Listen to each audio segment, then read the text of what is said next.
Good afternoon, everyone. The meeting of the Housing Authority of Sacramento and the Sacramento City Council will please come to order. Would the clerk call the roll? Thank you, So that everyone establish a quorum. Go. Vice Mayor Ashby. Here. Councilmember Laloe. Here. Councilmember Harris. I'm here. Councilmember Valenzuela. Here. Councilmember Chenier. Here. Mayor Pro Tem Or Guerra. share, that's fine. I'm here, either way. Councilmember Jennings. Here. Councilmember Vang. It's expected momentarily. Mayor Steinberg. Here. Thank you. I sense we might have a little bit of a punchy group here this afternoon. We had a long morning meeting, but we've got very important items on this agenda. Let me start. Councilmember Chenier, would you lead us, please, in the land acknowledgement and the Pledge of Allegiance? Sure, if I could ask the clerk to put it up.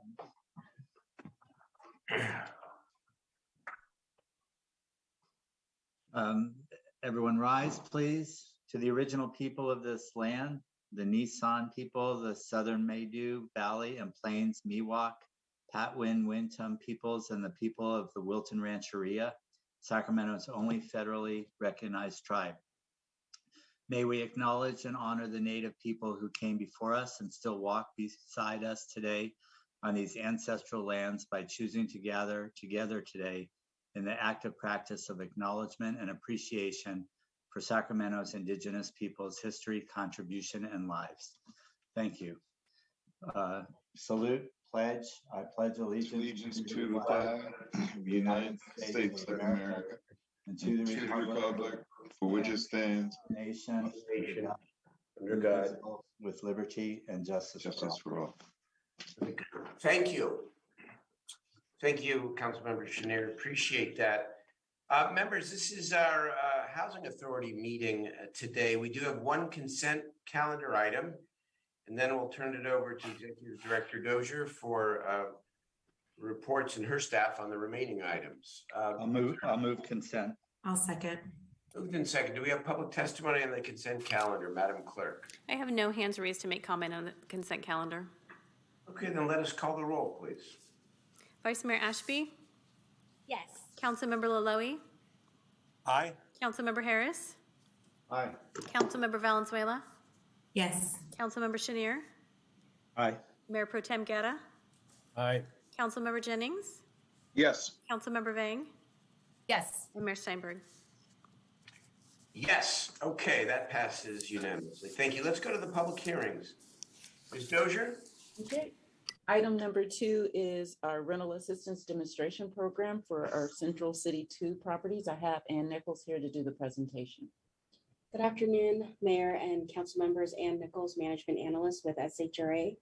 Staff is requesting your approval for up to $57 million in tax-exempt mortgage revenue bonds and funding documents comprised of a seller carryback loan, ground lease loan, and cash proceeds loan for the acquisition and rehabilitation of Central City 2, or RAD 3, to be developed by Sacramento Housing Authority Repositioning Program, or SHARP.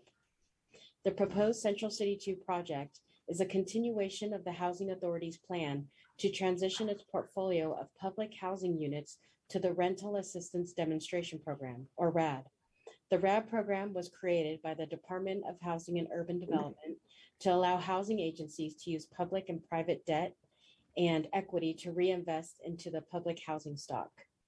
In the RAD program, the units move to a voucher-style program that keeps the units affordable in a long-term contract. The project proposes to rehabilitate 3 separate senior properties. Built in the 1970s, the Big Trees Properties is located at 2516 H Street with 29 one-bedroom units. The Pine Knoll property is located at 917 38th Street with 31 bedroom units. Each site has a community room with kitchen and laundry facilities. Built in the 1980s, the Riverview Plaza property is a mixed-use development located at 600 I Street in downtown Sacramento. The residential portion of the building, which are floors 3 through 14, consists of 123 one-bedroom units and 1 two-bedroom manager unit.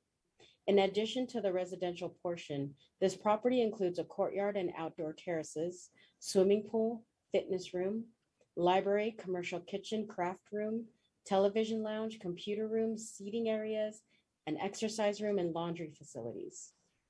The public access common area occupies 2 floors. The first floor includes a rental office that will serve the residents from Big Trees, Pine Knoll, and Riverview Plaza, a former commission meeting room, hair salon, daycare, and currently a vacant market space is also on the ground floor. The rehabilitation of the 3 sites will address interior improvements, repair and replacement of mechanical systems, roofing, carpentry, plumbing, windows, exterior finishes, and Americans with Disability Act upgrades and site improvements. Sharp, the developer, has procured professional relocation services to ensure that the residents' needs are met during the time of construction. We are keenly aware of the vulnerability of this population, and all efforts to minimize disruption will be made. Residents will be temporarily relocated for approximately 4 weeks. Property management will continue under the Housing Authority of the City of Sacramento. Live Steps will provide the project with 40 hours of weekly on-site resident services. In addition to the tax-exempt bonds and Housing Authority loans for the project, the proposed financing includes 4% tax credits, a conventional loan, net operating income during rehabilitation, a deferred developer fee, RAD program-specific project-based vouchers, and Housing Authority PBVs. I would like to correct the staff report's residential project summary listed as attachment 12. There was a formula error in the new format of our project summary, separating the subtotals for the construction and soft costs. The cost per unit should reflect $489,662 per unit. In closing, staff recommends approval of the tax-exempt bonds and Housing Authority loans for the acquisition and rehabilitation of Central City 2. Staff is available to address any questions you may have. Mayor, I'm happy to open and close the public hearing and move the item. Thank you very much. Is there a second? There is, Mayor. Thank you for Councilmember Jennings. Is there public testimony? Mayor, I have no hands raised to make public comment on this item. Okay, any comments from colleagues? Councilmember Chenier, go ahead. Sorry, just a quick question for SHRA. On things like this, do you ever just do the math and kind of look at what it would take to sell the land with the building and build new? It seems that there are times that we've undertaken things that are more to rehab than it would be to do new construction. Yes, in fact, we do look at the cost benefit analysis of starting new. And we have to work very closely with HUD because they're the ones who really own that deed of trust and can give us permission. As we continue to move forward with the RAD process, there are a couple that are coming up within the inventory where we are trying to decide if it really makes more sense to do exactly what you're saying. So do you have a cost benefit like for Riverview or? For Riverview, the construction cost per unit is much lower. That was the total cost all in that you provided, Ann. Is that correct? And the construction cost per unit was about $180,000. Yeah, so that makes total sense. Right.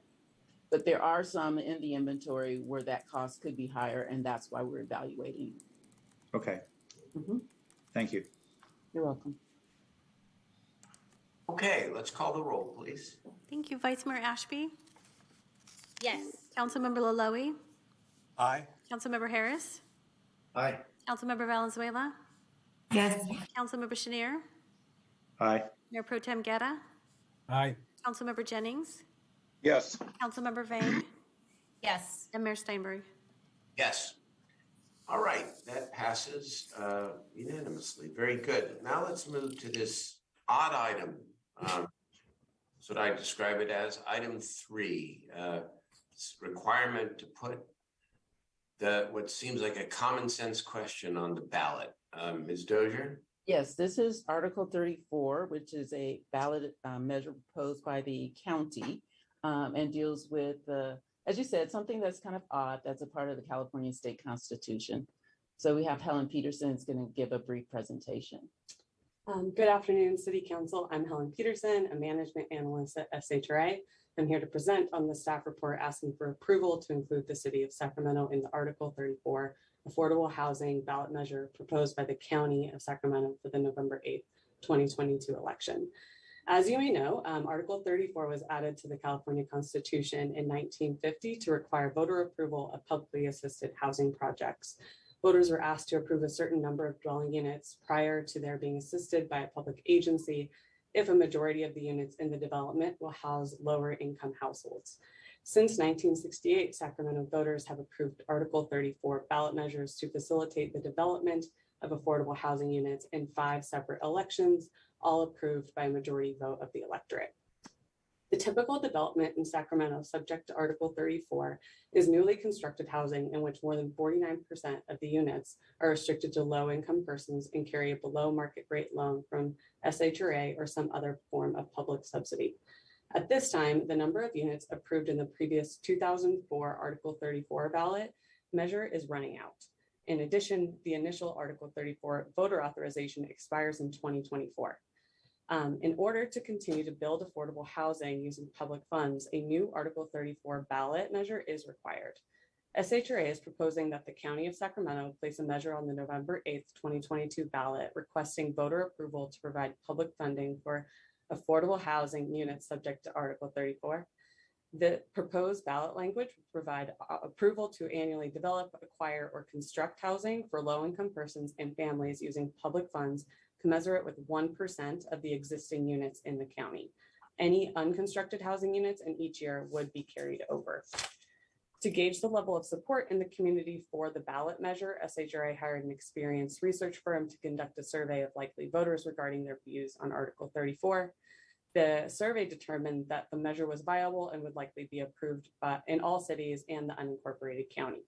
Similar measures have been successful in other cities and counties in California. In addition, SHRA staff has involved all cities within Sacramento County in the discussion regarding the ballot measure and the survey. All cities are in agreement that the ballot measure is needed and have agreed to participate. Placement of the measure on the November 2022 is important to us. Should this measure not be approved, all public agencies within Sacramento County and the unincorporated area of Sacramento would be out of compliance with Article 34 and would no longer be able to utilize public funding for the development, construction, or acquisition of affordable housing after 2024. Staff recommends adoption of the attached resolution, which approves the City of Sacramento's inclusion in the November 8th, 2022 countywide ballot measure related to Article 34.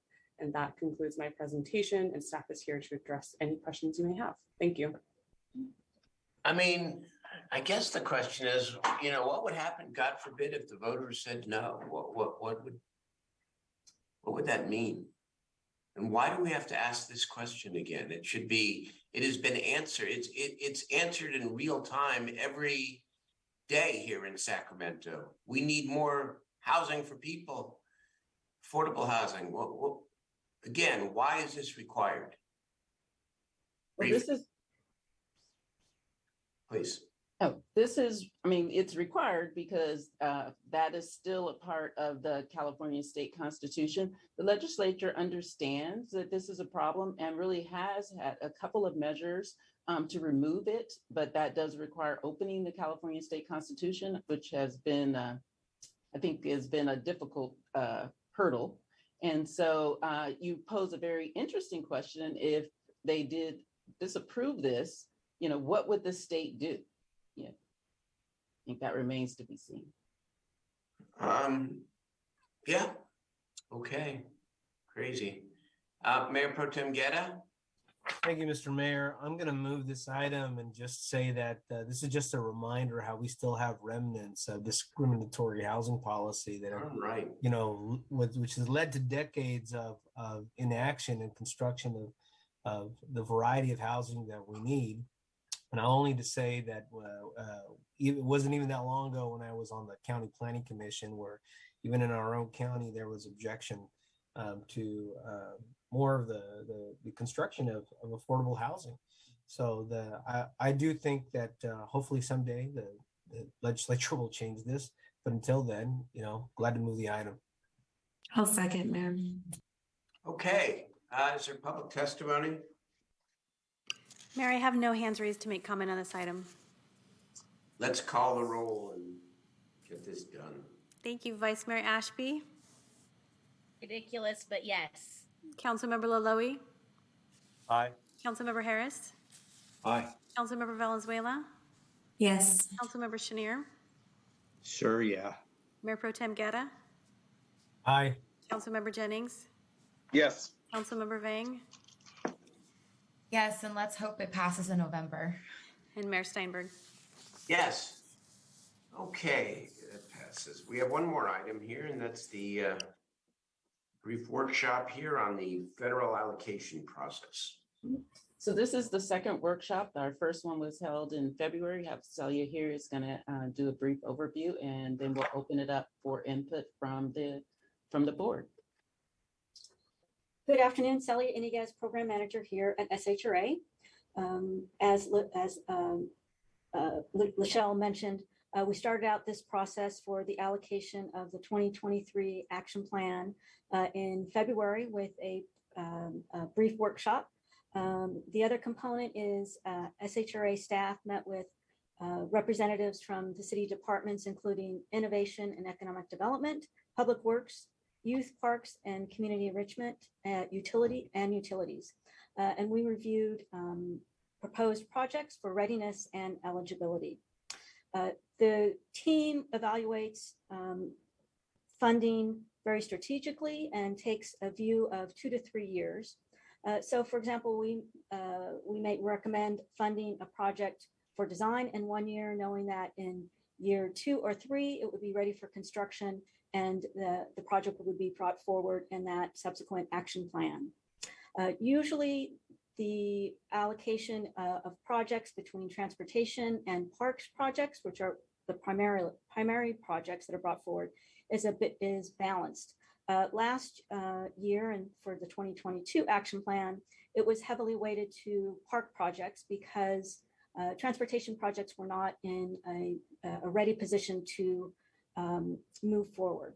So this year, you'll see on the draft list, all 3 projects are all public works projects. So I just want to provide you with the background on that. As I mentioned, this is a draft list. You'll find that in attachment 2. You'll also find on page 4 of the staff report, the overall estimate for CDBG and the breakdown by the major categories for the 2023 action plan. So the current draft of list includes the Northwood School Access Project, Broadway Complete Streets, phases 1 and 2, Franklin Boulevard Complete Streets Project, as well as funding for a notice of funding availability for small capital improvement projects for nonprofits, as well as environmental review funding to evaluate all of those projects. The current estimate is at 1.9 for these capital improvement projects. The action plan, the next few months will refine that, obviously from any input we receive today and as we move forward. And the final list will be brought forward for approval in the 2023 action plan in October of this year. That concludes my presentation. And of course, I'm available for any questions around CDBG and of course to receive input from you all. Thank you. Thank you very much. Public testimony. Mayor, I have no hands raised to make comments on this item. Well, let's hear from the members then. Let's go first. Mayor Pro Tem Guerra, Councilmember Harris, Councilmember Vang. Thank you, Mr. Mayor. First, I want to thank SHRA staff for putting this together and to highlight a couple points.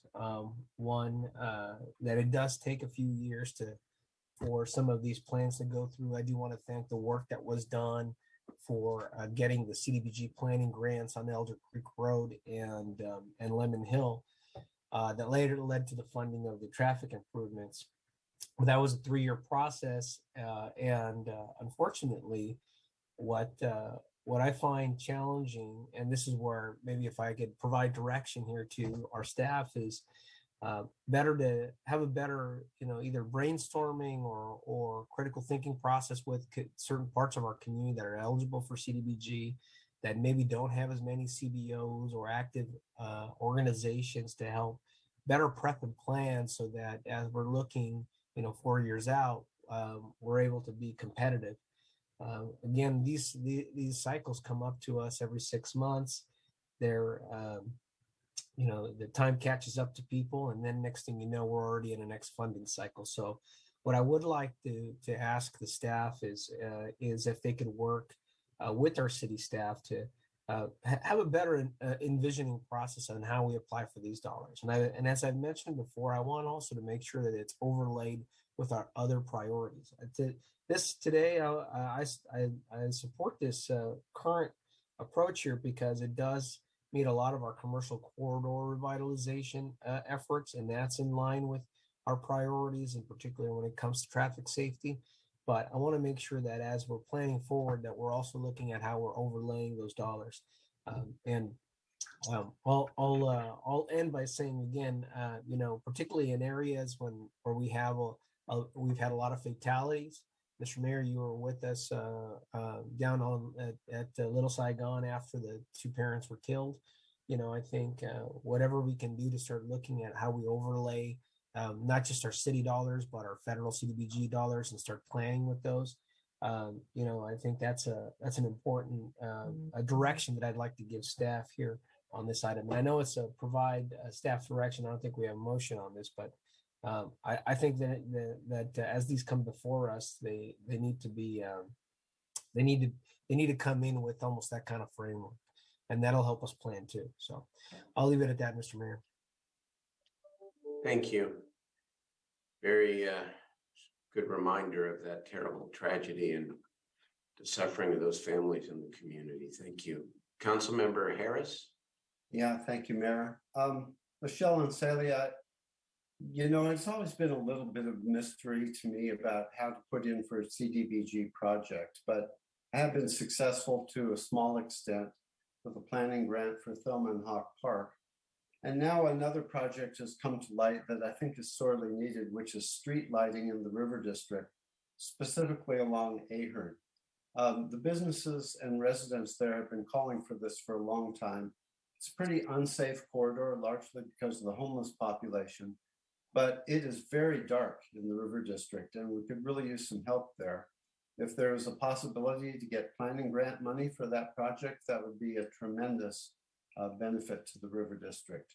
So I'll follow up with you after the meeting and see where we can go with that. Thank you. Councilmember Vang. Thanks, Mayor. Just wanted first to thank Lachelle and SHRA staff just for the great work that they're doing, and really appreciate this workshop. I know that the projects that were listed in the document sometimes are 1 or 2 years in the making, like Mayor Pro Tem Guerra was sharing. I just noticed when I was looking at the packet that we didn't have any CDBG projects in District 8 on the list this year. And I know currently over 75% of our old and new District 8 boundaries are actually located in CDBG areas. And so I just wanted to flag that. In particular, there are a few projects in District 8 that needs dire support and help. For example, Wood Park is in need for dire improvements. And I know that staff is looking to identify funds to ensure that we can enhance this park and also make sure that we actually have a community garden at this location, because we don't have a community garden sponsored by the city actually in District 8 at all. And I just want to make sure that we flag this for the 2024 cycle, given that these projects have already somewhat been proposed already. And I definitely don't want to take from other projects, because I do know that these are also in other CDBG areas that have a lot of needs as well. But just want to make sure that we flag that for the next cycle for 2024, because this year I didn't see any District 8 projects in the proposal. The second piece is I believe there's also funding set aside for the CDBG dollars for nonprofits in terms of infrastructure. And just wanted to also know, Lachelle, what the timeline is for that, if folks were interested in applying for those funds. Yes, we do set aside dollars for small nonprofits, and also We will be giving them more technical assistance. We've streamlined the process so it's easier based on feedback that we received.